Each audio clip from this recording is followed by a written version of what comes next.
Leave people alone. They may have a gun and shoot you. Good morning, everyone. Thank you for being with us this morning. We have 3 cases that we're going to talk to you about. The first one is of particular interest to me, and I think it should be to all of you as well. We know that whenever people have had too much to drink, we tell them, call a taxi or call Uber. Don't drink and drive. Well, this all started at a bar or a lounge on Highway 27 in Dundee, where a young lady obviously had way too much to drink. And her car was in the parking lot, and a patron and the bartender together said, hey, we got to get this lady home. She's in no condition to drive, so they called Uber. Uber arrives. The patron, the female patron in the bar, who we now know's name is Jessica, helps escort the lady we now know as Jasmine and put her into the Uber. The Uber driver leaves, and he is on his way taking her home in the vicinity of Winter Haven, Florida. You can see a conversation that occurs here during this period of time, and the conversation is between Jessica, who is at the bar, and her boyfriend, and you can tell they have a very rocky relationship here. And the boyfriend is explosive. He's stalking his girlfriend, he's angry with her, and he tells her, quote unquote, I'm going to F up the Uber driver. Now let's go back to the Uber driver. The Uber driver, knowing nothing about what's going on, because this conversation is between a guy we now know to be 𝗯𝘂𝗶𝗶𝗵𝘁 and his girlfriend, who's still at the bar. So it's a little confusing, but it's really simple. Jason thinks his girlfriend got into the Uber. He doesn't realize that Jason's girlfriend, Jessica, helped put Jasmine in the Uber. Now let me give you some more background. Neither Jasmine or Jessica or the Uber driver know each other. This is just traditional. I've had too much to drink. Uber driver wheels up. Jessica puts Jasmine in the Uber. Uber takes off toward Winter Haven.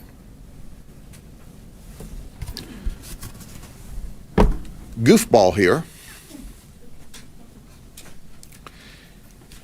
thinking his girlfriend is in the Uber, and you can see he texts. It's nice of him to text. His intent talks about what all he's going to do to the Uber driver. Uber driver obviously has no idea until a Ford F-250 pickup truck pulls right up on his bumper with bright lights. The Uber driver says, I wonder who this guy is. The tailgates him a minute, then he pulls out beside him, rides beside him a couple of seconds on 542 or the Dundee Road between Dundee and Winter Haven, and then starts to pass him and forces him to a stop in the roadway. When he does that, Jason jumps out of his F-250 pickup truck and says, you know, I got a pistol. You want me to shoot you? That was a terrible mistake on Jason's part, because the Uber driver not only happens to be a licensed to carry a firearm, concealed firearm in the state of Florida, but he just finished the police academy. So he understands the law. You will see the video in just a second. So when Jason jumps out of his truck after forcing him off of the road, is rapidly approaching him and saying, I gotta what was that? I've got a pistol. You want me to shoot you? He's holding a cell phone in his right hand coming up from his waist. When he does that, our shooter, Robert, who is an Uber driver, shoots him one time in the chest. And down he goes. Then Robert immediately, the Uber driver, calls 911. He talks in police lingo, by the way. Hey, we need EMS, we need fire. I've shot one time. He threatened me. He tries to contain the bleeding. Then he starts doing CPR, and you can hear as he gives a rendition about the suspect, Jason, breathing his last breath. Jasmine, who's in the back seat, so drunk she don't know 𝗯𝗃𝗀𝗵𝘁 from 𝗯𝗃𝗃𝗀𝗃. She hears all this after the fact, and we're in the process of downloading some video after the shooting's over where apparently she staggered out of the vehicle. But Jasmine doesn't know anything. She doesn't know the guy driving. She has no relationship with Jessica, who was just trying to be a good Samaritan. And at the end of the day, the message is clear. Don't mess with the Uber driver. Leave the Uber driver alone, because he just may be a certified police officer in waiting, and when you force him off of the road and threaten to shoot him with a gun while holding a cell phone in your right hand, which is a shiny object, in a second, you could get shot and killed. This is a justifiable homicide all day long. You have the right to protect yourself. This is a classic stand your ground case. A classic, and this was the intent of the law. Let me paraphrase. Uber driver's just doing his job. He has no clue in the world what's happening until a truck forces him off of the road. The guy jumps out and in seconds is on him saying, I got a pistol, you want me to shoot you? And he defends himself. Here's a message for the hotheads of the community. Don't do that stuff. Good people carry guns, and they will shoot you a lot. Graveyard dead. Leave people alone. It's a new day in the state of Florida and in the United States. You may be used to bullying people and being bigger and stronger and beating people up and slamming their heads into the pavement and pulling knives on them. I highly recommend against that if you value your life. Because Jason here thought he'd get out and throw a little threat on the Uber driver, and I appreciate Jason giving us his criminal intent in advance in writing. It helps create a perfect stand your ground for the Uber driver, Robert Westlake. Any questions on this one?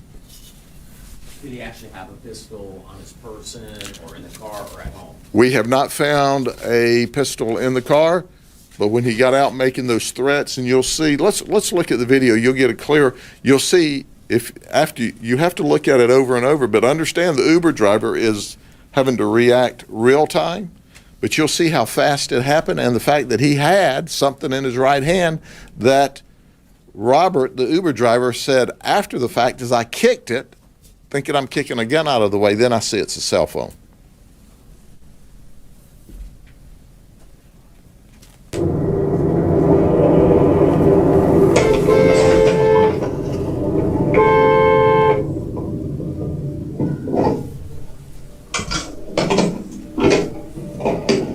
I say something? Oh my God. Oh my God. I didn't shoot you. That's how fast it happens. That's how quick you've got to decide whether you want to live or die as the victim. And that's how fast these victims have to make those decisions. Can you back that up, Matt, so you can see once again how quick it is?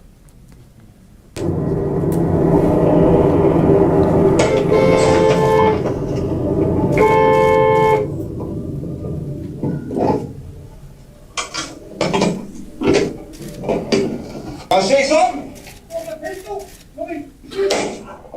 Oh my God. Oh my God. I didn't shoot you.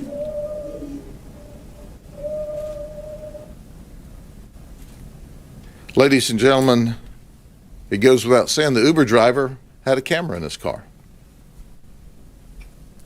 But you see how rapidly you have to make a decision of whether you live or whether you die. And I can tell you unequivocally, the Uber driver, Robert, did exactly the right thing to protect himself and ostensibly his passenger as well. Any other questions? We'll certainly make that available for y'all. How do you pronounce Jason's last name? Jason, I don't know. 𝗶𝗏𝗏, B-O-E-K. That's Polk County pronunciation. All right. So I'm gonna go with that is subject to modification by someone who may have a different interpretation being the family, but we call him 𝗏𝗏𝗏. Johnson 𝗏𝗏𝗏 broke the law and he stands no more. Was not a good decision on his part. Oh, he was a barber at one time. And this picture is flattering compared to how bad he looked that night rolling out of that truck. Leave people alone. They may have a gun and shoot you.